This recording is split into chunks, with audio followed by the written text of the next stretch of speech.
Coordination number क्या होता है बेटा?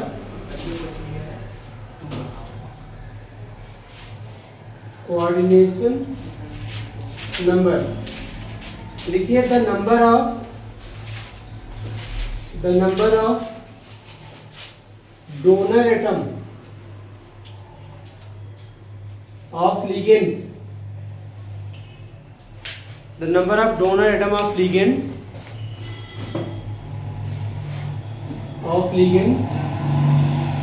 attached with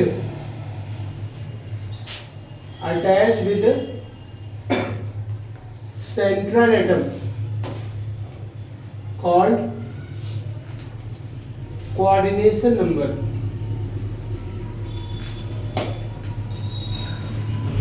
इसे क्या कहेंगे बेटा? कोऑर्डिनेशन नंबर कहेंगे. जैसे एग्जाम्पल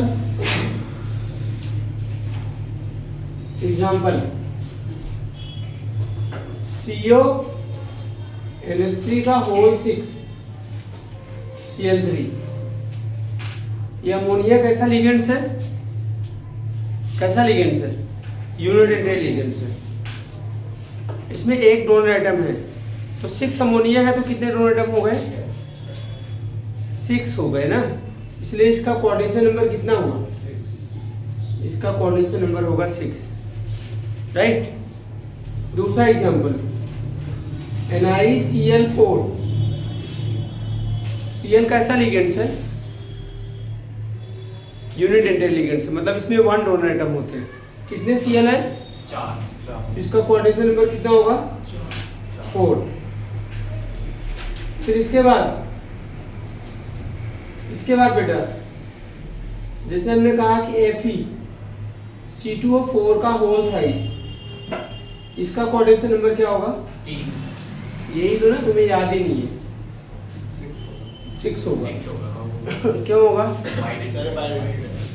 क्योंकि ये डाइडेंटेड लिगेंड्स है, ऑक्सीडेट और 3 है तो क्या हो जाएगा? 6 हो जाएगा. इसका बताइए CO इन का होल ट्वाइस Cl2 NO3 कितना होगा कोऑर्डिनेशन नंबर? 2.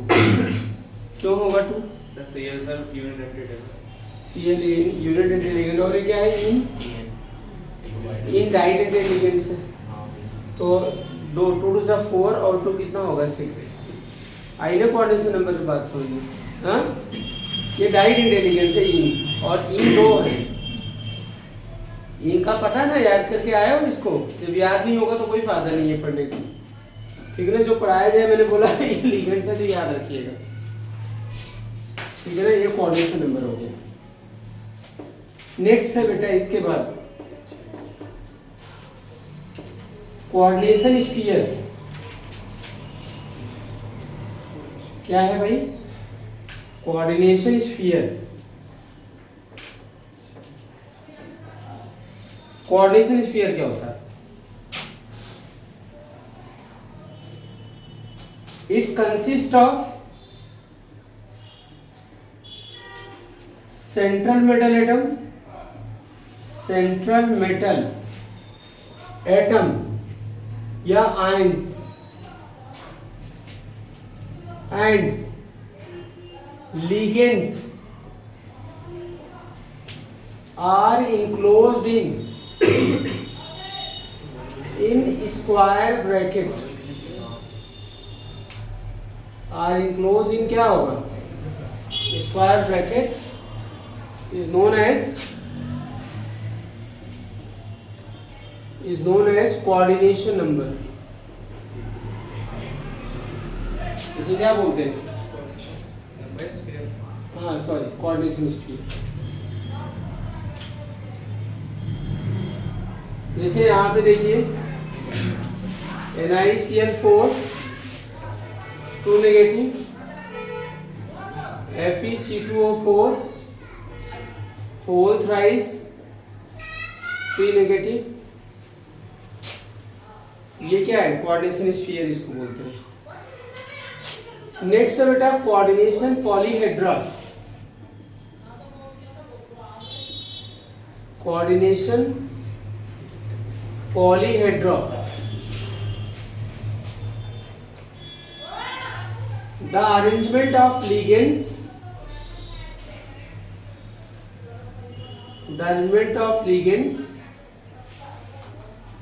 around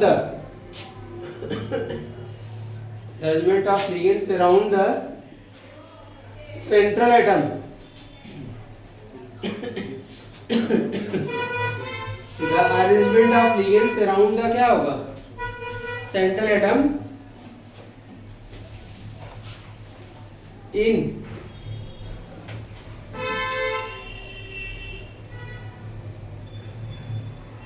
three-dimensional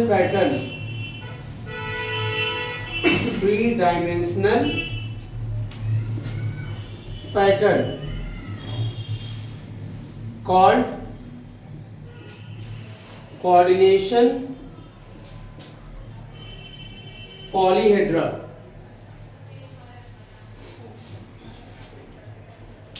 उसे क्या कहते हैं? Coordination polyhedra. जैसे एग्जांपल Ml4 टाइप. ये M सेंटर एटम है, L लिगेंड्स है. अगर 4 लिगेंड्स है यूनिडेंटेड, उनका अरेंजमेंट कैसा होगा? दो तरीके का हो सकता है. एक तो हो सकता है बेटा LL, इसको बोलेंगे स्क्वायर प्लेनर. क्या बोलेंगे? और दूसरा है, जैसे देखिए ये कौन सा एलिमेंट है? ये आपका टेट्राहेड्रल बोलते हैं. क्या बोलते हैं?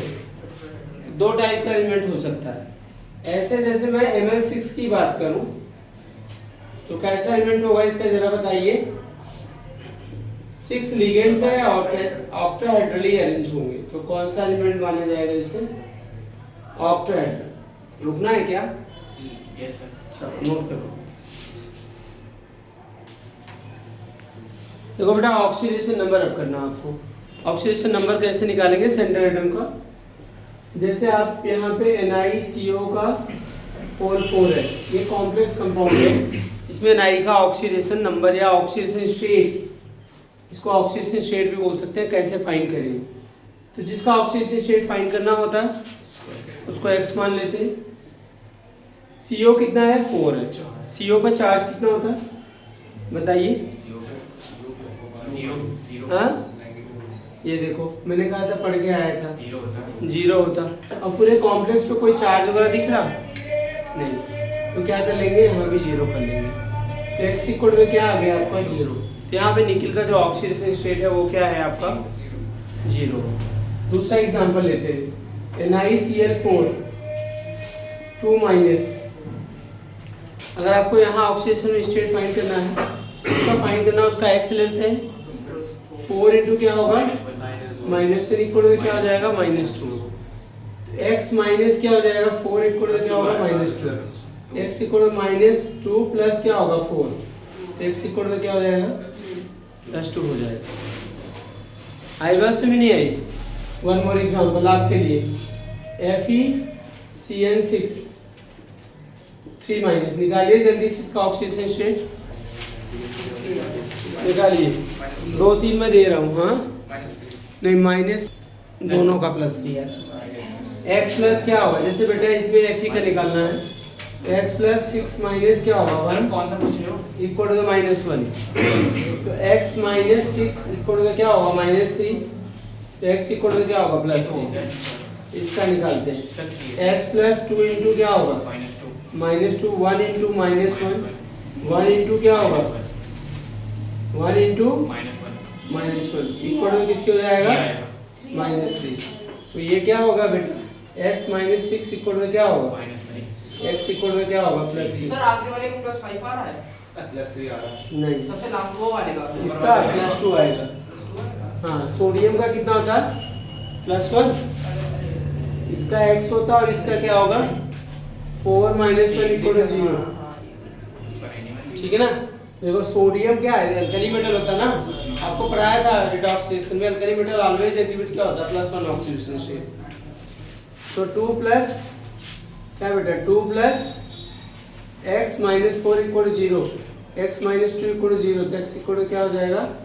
+2 आ जाएगा. ये ऑक्सीडेशन स्टेट है. नाउ अगला टॉपिक है बेटा होमोलेप्टिक कॉम्प्लेक्सेस. कौन सा कॉम्प्लेक्सेस है आपका? होमोलेप्टिक कॉम्प्लेक्सेस लिखना। The complexes which contains same kind of ligands. The complexes which contain same kind of ligands called, और क्या होगा? Homoleptic complexes. The complexes which contain same kind of ligands called homoleptic complexes. आई बात समझ नहीं आई? Example, इसमें जितने भी board पे लिखे हैं कॉम्प्लेक्सेस, कौन कौन से होमोलेप्टिक हैं? ये कैसा है? होमोलेप्टिक। ये वाला होमोलेप्टिक है। ये नहीं, इसमें लिगेंड्स अलग अलग है। ये होमोलेप्टिक। तो एग्जाम्पल में लिख लो इनमें से, ये लिख लो Na2 ZnOH का क्या होगा? 4 होमोलेप्टिक। ये आपका FeCN6 3-। कौन सा कॉम्प्लेक्स है बेटा? जब सेम काइंड के लिगेंड्स होंगे उसे क्या बोलेंगे? होमोलेप्टिक। नाउ बेटा heteroleptic complexes. Heteroleptic complexes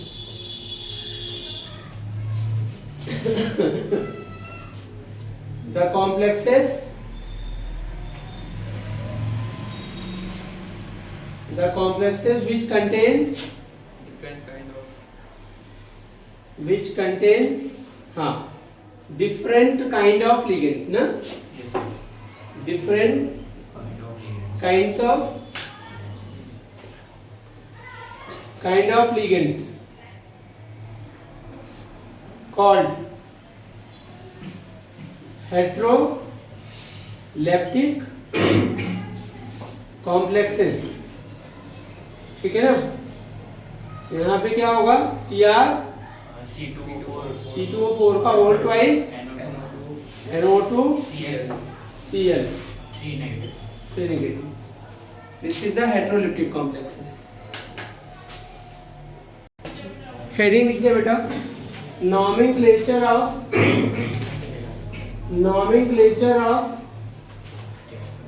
mononuclear compound. Mononuclear compound. nomenclature of क्या होगा? Mononuclear compound. यहाँ पे जरा देखिए, मोनोन्यूक्लियर कंपाउंड में क्या रूल है? पहले कुछ रूल समझ लीजिए, ऐसे लिखने से कोई फायदा नहीं। समझिए, सबसे पहले कहा जाता है name the cation first. Name the cation first. सबसे पहले केटाइन का नाम करते हैं। जैसे आप कैसे आइडेंटिफाई करो केटाइन क्या है, एनाइन क्या है कॉम्प्लेक्स कंपाउंड में? तो जैसे हमने ये लिख दिया K4 FeCN6, इसको समझना। जैसे इस फॉर्मूले में 2 पार्ट है। कितने पार्ट है? 2 पार्ट है। एक पार्ट ये हो गया, एक पार्ट ये हो गया। कोई भी फॉर्मूला जैसे बनाते हैं, जैसे NaCl है, कोई भी फॉर्मूला, उसमें पहला पार्ट क्या होता है? केटाइन। NaCl में Na पॉजिटिव, क्योंकि आप इसे जानते हैं इसलिए इसका एग्जांपल दे रहा हूँ। Na पे कौन सा चार्ज होता है? पॉजिटिव। और Cl नेगेटिव, ये 9 पार्ट हो गए। तो सेम ऐसी कॉम्प्लेक्स कंपाउंड में होता है। जो पहले वाला पार्ट होता है वो क्या होता है? केटाइन। और दूसरा वाला पार्ट क्या होता है बेटा? एनाइन। तब हमें पहला जो हमने कहा था कि पहले क्या करना है आपको, नेम द केटाइन फर्स्ट। तो इसमें सबसे पहले क्या लिखोगे? पोटेशियम लिखोगे। क्या लिखोगे? के को क्या बोलते हैं? पोटेशियम लिखते हैं। दूसरा टाइप समझिए, जैसे CONH3 का क्या है? होल 6। और ये क्या है आपका? Cl3। ये क्या है? CH3। अब इसमें कौन सा केटाइन हो गए? सर पहला वाला ये वाला पार्ट क्या हो गया, कैटायन हो गया, और ये वाला पार्ट क्या हो गया। ये बात समझ में आ गई। मान लीजिए ऐसा कुछ दिया है, तो ये तो दिख ही रहा क्या है, ये तो दिख ही रहा है ना, क्या है, कैटायनिक कॉम्प्लेक्स है। क्या है, जैसे ऐसा कुछ दिया है, ZnOH का होल 4, ये क्या पता लग रहा है, एनायनिक कॉम्प्लेक्स है। कैसा कॉम्प्लेक्स है, एनायनिक कॉम्प्लेक्स है। आगे से भी नहीं है, हाँ क्लियर हुआ। तो इसको आइडेंटिफाई करना भी जरूरी है नॉमेनक्लेचर में। यहाँ पे कॉम्प्लेक्स क्या है, कॉम्प्लेक्स इसको बोलते हैं जो स्क्वायर ब्रैकेट में होता है। यहाँ पे जो कॉम्प्लेक्स है वो क्या है, एनायनिक है, कैटायनिक है, और यहाँ पे कैटायनिक है, और यहाँ पे तो दिख ही रहा कैटायन एनायन। तो जब आपने नेम कर लिया, पहले किसका नाम करना है, कैटायन का। अब मान लीजिए इसमें क्या लिख दिया आपने, पोटेशियम लिख दिया, अब इसका नाम करोगे एनायन का।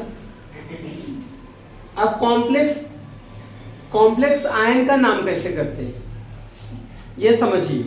कॉम्प्लेक्स आयन का जब आप नॉमेनक्लेचर करेंगे, चाहे वो कैटायन हो चाहे वो एनायन हो, यहाँ कॉम्प्लेक्स आयन ये है, यहाँ कॉम्प्लेक्स आयन ये है। कॉम्प्लेक्स आयन का जब नाम करेंगे तो उसमें लिगेंड्स को अल्फाबेटिकल ऑर्डर में लिखेंगे। समझ आ रहा है नहीं आ रहा, लिगेंड्स जो है, लिगेंड्स को किसमें लिखेंगे, अल्फाबेटिकल ऑर्डर। मान लीजिए एक से ज्यादा लिगेंड्स हो, चलो इसमें तो एक ही टाइप का लिगेंड्स होमोलेप्टिक कॉम्प्लेक्सेस है। ये कैसा कॉम्प्लेक्सेस है, ऊपर वाला होमोलेप्टिक है ना, क्योंकि इसमें लिगेंड्स एक ही टाइप का है। तो इसमें नेम द, जैसे आपने कैटायन का नाम लिस्ट कर दिया, जैसे इसमें हमने कर दिया इसका नाम पोटेशियम। क्या कर दिया है, पोटेशियम। पोटेशियम के बाद थोड़ा सा स्पेस छोड़ेंगे, आप क्या करेंगे, लिगेंड्स को अल्फाबेटिकल ऑर्डर में लिखेंगे। ठीक है, इसका नाम क्या है, पढ़ा है बेटा, याद होना चाहिए, यहाँ बैठे साइनाइडो। क्या नाम है इसका। अब इसके नंबर्स को कैसे रिप्रेजेंट करेंगे, कितने नंबर से इसके, 6 के लिए क्या यूज करते हैं नॉमेनक्लेचर में, हेक्सा। तो क्या लिखे यहाँ पे, हेक्सा, सुन लेना ध्यान से, हेक्सा साइनाइडो। क्या लिखेंगे, साइनाइडो, ठीक है ना, ये लिख दिया। अब यहाँ पे मेटल का नाम लिखेंगे।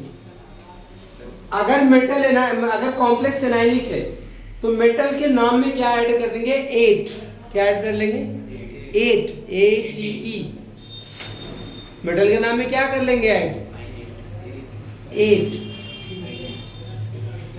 तो हेक्सासाइनाइडो, देखो आयरन होता है इसका नाम, लेकिन अदर उसमें किसमें बोलते हैं इसको, फेरिक बोलते हैं ना, तो वो वाला लेते हैं यहाँ पे नाम।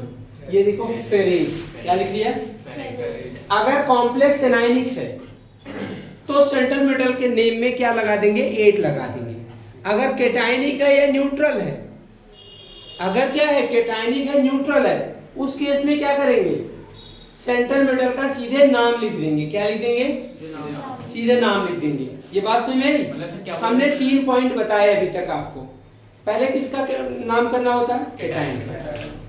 कैटायन के नाम करने के बाद ये आइडेंटिफाई करो कि कॉम्प्लेक्स कैसा है, एनायनिक है या कैटायनिक, पता कर लेते हैं ना उसमें, आगे पीछे से देख। तो अगर कॉम्प्लेक्स एनायनिक है तो उसमें सेंट्रल मेटल के नेम में क्या ऐड कर देंगे, 8। सेंट्रल मेटल के नेम में क्या ऐड कर देंगे, बताइए, 8। अगर कॉम्प्लेक्स कैटायनिक या न्यूट्रल है तो सेंट्रल एटम का नाम सीधे लिख देते हैं जब लिगेंड्स के नाम लिखे। देखो पहले इसमें कैटायन क्या था, ये था। कॉम्प्लेक्स आयन के नाम नॉमेनक्लेचर करेंगे, पहले क्या लिखेंगे, लिगेंड्स। किस में लिखेंगे, लिगेंड अल्फाबेटिकल ऑर्डर में लिखेंगे। किस में लिखेंगे, तो ये इसमें एक ही काइंड का लिगेंड्स है, साइनाइडो, बस। तो उसके नंबर लिख देना, हेक्सासाइनाइडो, फेरेट। फिर इसके बाद जब सेंट्रल एटम लिख लिया आपने, उसके जस्ट बाद पैरेंथेसिस में सेंट्रल मेटल का ऑक्सीडेशन नंबर लिखिए। क्या लिखिए, सेंट्रल मेटल का ऑक्सीडेशन नंबर। यहाँ पे सेंट्रल मेटल का ऑक्सीडेशन नंबर निकालिए। अभी ऑक्सीडेशन नंबर निकालना सिखाया था आपको, बताओ क्या लिखूंगा, x प्लस 4 प्लस क्यों किया मैंने, बताइए। क्योंकि जो पोटेशियम है 4 एटम है, पोटेशियम अल्कली मेटल है, उसका ऑक्सीडेशन स्टेट क्या होता है, हमेशा 1 होता है। 2 आया 4 × 1, हाँ। और क्या होगा, 6 - 1 = 0। तो x की वैल्यू क्या आ गई बेटा, +2 आ गई। तो यहाँ पैरेंथेसिस, पैरेंथेसिस का मतलब छोटा वाला ब्रैकेट, वो लिख दिया। कोई गैप नहीं छोड़ना है। जब आप कॉम्प्लेक्स साइन का नॉमेनक्लेचर करने लगे ना, तुमने कोई गैप नहीं छोड़ना पूरा। देखो यहाँ मैंने कोई गैप नहीं छोड़ा, यहाँ छोड़ दिया। हेक्सासाइनाइडोफेरेट क्या होगा? सेकंड, मतलब इस कंपाउंड का नॉमेनक्लेचर हो गया। अब आइए इस पर, इसको करते हैं। ये बताइए, आपने जब कॉम्प्लेक्स देखा इसको तो कैसा ये कॉम्प्लेक्स में जो सुनो कैटायनिक पार्ट ये वाला है, तो पहले इसका नॉमेनक्लेचर करेंगे। एनायनिक पार्ट ये वाला, तो इसका बाद में करेंगे। अच्छा, कॉम्प्लेक्स आयन का नॉमेनक्लेचर कैसे करते हैं? लिगेंड्स को पहले किस में लिखते हैं? अल्फाबेटिकल ऑर्डर में। यहाँ पे लिगेंड्स क्या है? अमोनिया है। अमोनिया का नाम क्या है? हाँ याद होना चाहिए। हेक्सा एमाइन नाम लिखवा रखा, याद रखिए, मैं बोल रहा हूँ हेक्सा एमाइन। अब कार्बोनिल क्यों लिखोगे? ये कौन सा? सेंटर मेटल है, कार्बोनिल नहीं। देखो इसमें कंफ्यूज नहीं होना। यहाँ सी और ओ एक ही साइज के, सी देखिए इसमें और इसमें अंतर नहीं है। क्या है? इसमें कार्बन ऑक्सीजन है और ये क्या है? सी और ओ है, अलग अलग, छोटा है इसके नीचे। तो ये है कोबाल्ट, ये है कार्बन। इसको क्या बोलेंगे? आपका सेंट्रल मेटल यहाँ पे क्या है? कोबाल्ट। कॉम्प्लेक्स कैसा था? कैटायनिक। तो सीधा उसका नाम लिख दो, हेक्सामाइन कोबाल्ट। मैंने कहा था सेंट्रल मेटल के बाद क्या लिखते हैं? उसका ऑक्सीडेशन नंबर लिखते हैं। क्या लिखते हैं? इसका ऑक्सीडेशन नंबर निकालिए। X प्लस 6 इंटू अमोनिया का ऑक्सीडेशन स्टेट कितना होता है? चार्ज कितना होता है? 0 होता है। प्लस 3 इंटू क्या हो जाएगा? -1। Cl का इक्वल टू क्या होगा? X प्लस क्या हो गया? 3। तो हेक्सामाइन कोबाल्ट थर्ड। अच्छा ये बताइए, जब NaCl को क्या पढ़ते हैं? Sodium chloride. तो ये क्या बच गया? Cl है ना, तो ये इसका नाम तो कर लिया हेक्सामाइन कोबाल्ट। कैटायन का नाम हो गया ना। यहाँ कैटायन थोड़ा कॉम्प्लेक्स है तो कॉम्प्लेक्स तरीके से नॉमेनक्लेचर हुआ। यहाँ कैटायन सिंपल था, इसका नाम सिंपल लिख दिया। अब क्या लिखोगे यहाँ पे? जैसे इसको क्या लिखते हैं? Aluminium chloride. क्या है? ये एल्युमिनियम ट्राइक्लोराइड बोलते हैं। अगर आपसे बोला जाए एल्युमिनियम क्लोराइड तो यही तो लिखा जाता है, ट्राइक्लोराइड कहीं नहीं लिखा जाता। अंडरस्टूड है ना, अंडरस्टूड नहीं लिखा जाता क्योंकि बैलेंसी से पता लग जाएगा, यहाँ 3Cl आएगा। इसे क्या कहेंगे? Calcium chloride. ये कैसे बदला? क्योंकि कैल्शियम की बैलेंसी 2 होती है, Cl की 1 होती है, इसलिए 2 लगाएंगे आप। अंडरस्टूड है। तो सेम ऐसी यहाँ 1 हो Cl, 2 हो C1, 4 हो Cl, उससे क्या मतलब? आपको केवल क्या लिखना है? क्लोराइड। जैसे मैं आपको बताऊं K2SO4, सुनो समझो, K2SO4 इसके लिए मैं बता रहा हूँ। यहाँ पे K कितना था? 4। इसका नाम बताओ, इसका नाम क्या होगा? Potassium sulphate. यहाँ ये थोड़ी लिखा आपने डाई पोटेशियम, नहीं लिखा ना, लेकिन सिंपली लिख दिया क्या आपने? पोटेशियम सल्फेट लिख दिया ना। तो ऐसे यहाँ पे क्या लिखा? कैटायन का नाम क्या है? पोटेशियम। फिर एनायन का जो नाम आया रूल के अकॉर्डिंग वो नाम लिख दिया इसके साथ। आईडी बस में सेम इसी तरीके से नॉमेनक्लेचर होगा। हाँ, एक चीज मैं और आपको बताऊं, अगर कोई लिगेंड्स ऐसा है जिसके नेम में ऑलरेडी न्यूमेरिकल प्रीफिक्सेस हैं, जैसे देखिए मैं आपको इसको बताता हूँ, CO इन का क्या होगा? 4 थ्राइस और क्या होगा? Cl3 मान लेते हैं यहाँ पे, इसका नॉमेनक्लेचर करना। इसमें वाला पार्ट क्या होगा? कैटायन। और वाला पार्ट क्या है? एनायन। आएगी ना बस में? तो जैसे इसका नॉमेनक्लेचर करना पड़ेगा तो ट्रिस। हाँ, क्या लिखेंगे? इथेन। क्या लिखोगे? Ethane 1,2 diamine cobalt. क्या होगा? कोबाल्ट। इसका ऑक्सीडेशन स्टेट लिख लेंगे 3rd क्लोरीन। अच्छा सुनो, अब मैं इसको इसलिए बताया आपको समझने के लिए, यहाँ 3 था तो हमने ट्राई क्यों नहीं लिखा? हमें क्या लिखना था? ट्राई लिखना चाहिए था, हमने ट्राई नहीं लिखा। तो रूल होता, सुनिए, जैसे किसी भी न्यूमेरिकल प्रीफिक्सेस में ऑलरेडी किसी भी लिगेंड्स में न्यूमेरिकल प्रीफिक्सेस आ चुका है, जैसे देखिए 1,2 डाई आ चुका ना, 1,2 डाई डाई आ चुका ना। तो ऐसे केस में लिगेंड्स का अगर कोई भी लिगेंड्स, खैर लिगेंड्स तो केवल एक ही है ये वाला, और थोड़ा सा ठीक है ना। तो क्या करेंगे, न्यूमेरिकल प्रीफिक्सेस वाला जितने भी नाम मैंने आपको लिगेंड्स लिखवाए केवल इथेन 1,2 डाइमाइन में ही आ रहा बस। इसके नंबर अगर 2 है तो 20 यूज करोगे, और 3 है तो क्या यूज करोगे, ट्रिस। 3 से ज्यादा होंगे नहीं, इसलिए इसका नाम क्या हुआ, tris. Ethane 1,2 diamine cobalt 3 chloride. समझ आई नहीं बात, ट्रिस। ट्राई नहीं लगाते, इसको क्या लगाएंगे, ट्रिस। आगे से में नोट कर लोगे, अब समझ आया पूरा नोमेनक्लेचर। हाँ